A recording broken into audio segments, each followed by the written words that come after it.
never ever have enough time to play it all.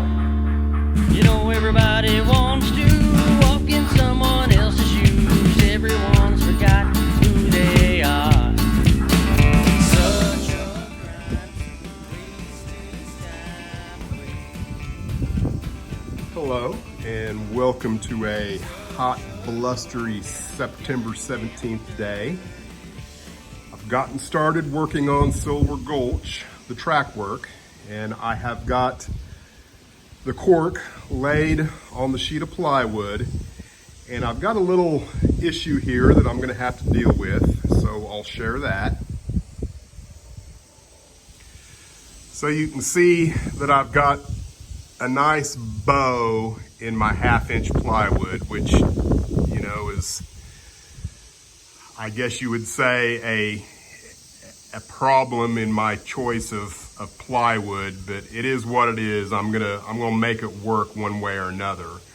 So I think it's gonna involve some lengthways 2x4s to take that out, and then figuring out how to keep my cross members in there as well in such a way that I can put it back on my L girder. So I'm gonna get started doing that because I wanna make sure that all of this is as straight as I can get it, and it will remain straight for the laying of the track, so I don't have to worry about any flex as I move it back and forth.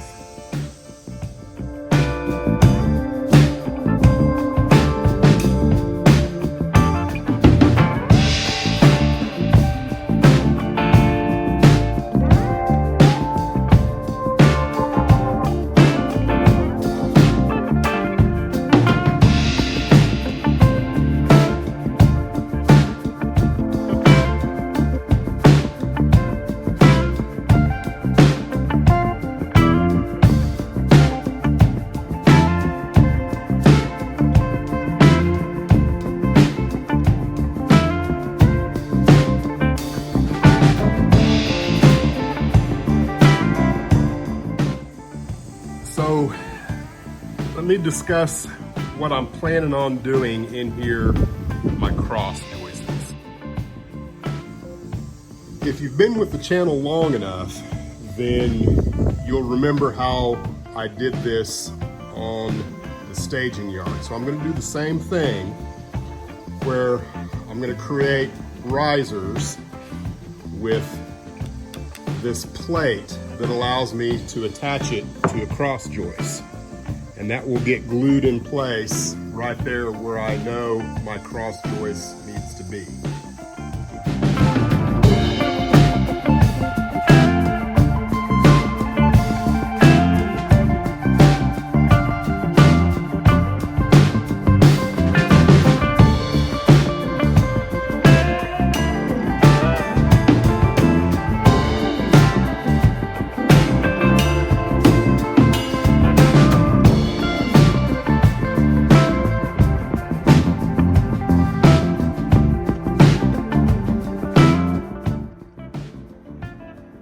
As I get started with track work, there's a few things that I want to make sure that I'm keeping in mind as I move forward.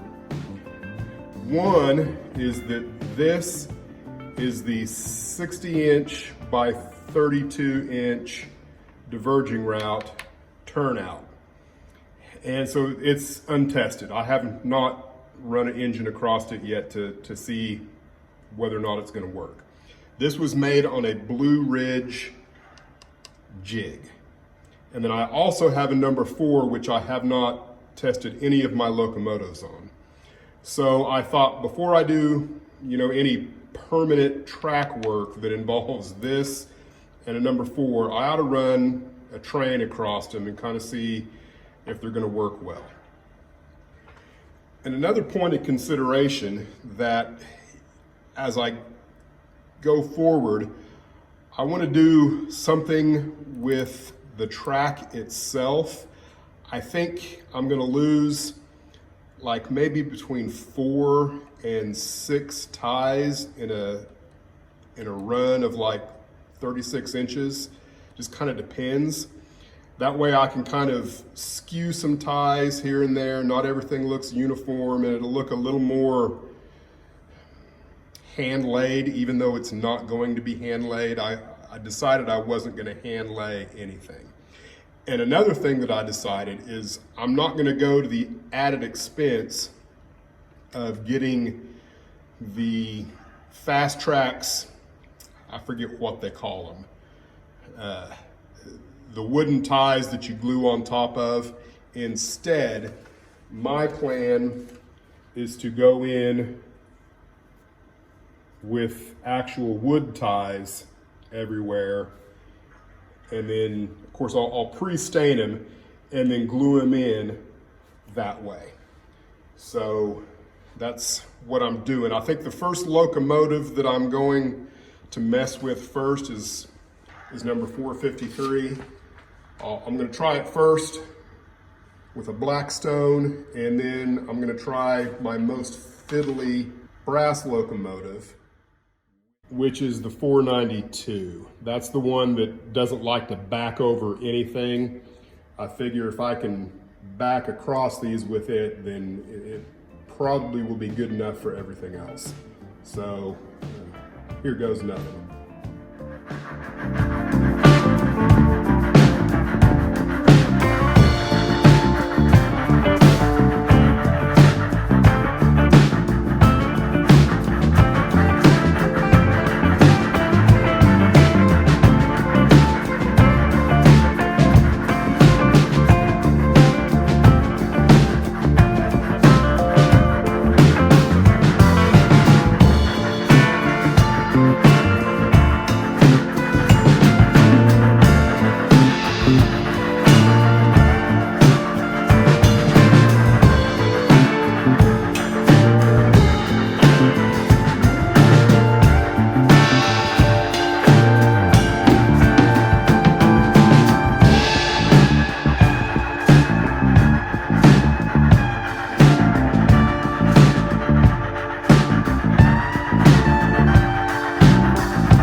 Well, my Trackwork video turned into a let's see what's going on with the 492 video. Because I just had to figure out, you know, is the reason this thing popping out all the time, is it something with the locomotive or is it the turnout? And what I found is that right here, from here to here, should be a piece of wire that auto centers the truck. It's not there. And then I'll also point out on the front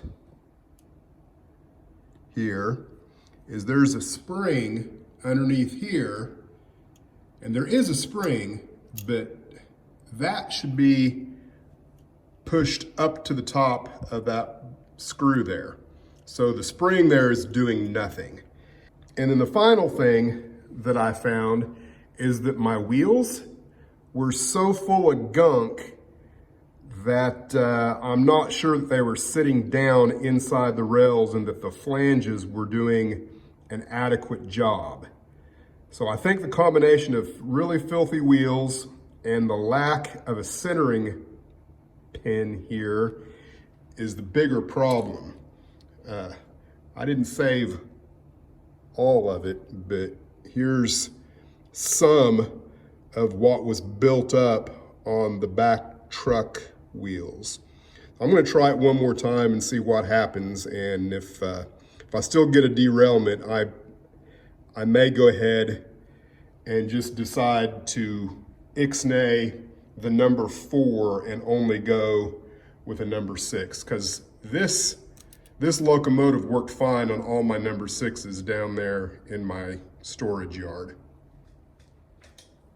Well, I tried a couple more times and it's still derailed no matter what. Now, I don't know if the centering spring was in the rear truck, if maybe it would go ahead and go through, but you know what? I'm not even gonna try. I'm not gonna put a number 4, I think, anywhere on the railroad if I can absolutely get away with it. So again, I've successfully backed through a number 6 with it like it is now. So no number 4s on the OC and RG if I can keep from it. So here's some in progress. I'm real close, but since I made the decision not to use number 4 turnouts, that means I need to build a number 6 for here, a number 6 for down there, and then a number 6 for in here somewhere, all right hand. And you can't tell it, but this far switch on the end there is a number 8. It's actually a left hand turned upside down, so I can kind of see how it would align. I need to build that. So that, what is that? 1, 2, 3, 4 turnouts that I need to build. That kind of blew my whole weekend. So this may or may not be the last segment of this video. I guess it just kind of depends. My goal is to do a video per weekend. 2-day video for Trackwork, 1-day video for structure builds and whatnot. So I don't know how this is going to turn out. So I guess if you hear music right now, you know that I didn't get all the turnouts built and any more Trackwork completed. If you don't hear music, that means the next segment should have more accomplishments. So there you go.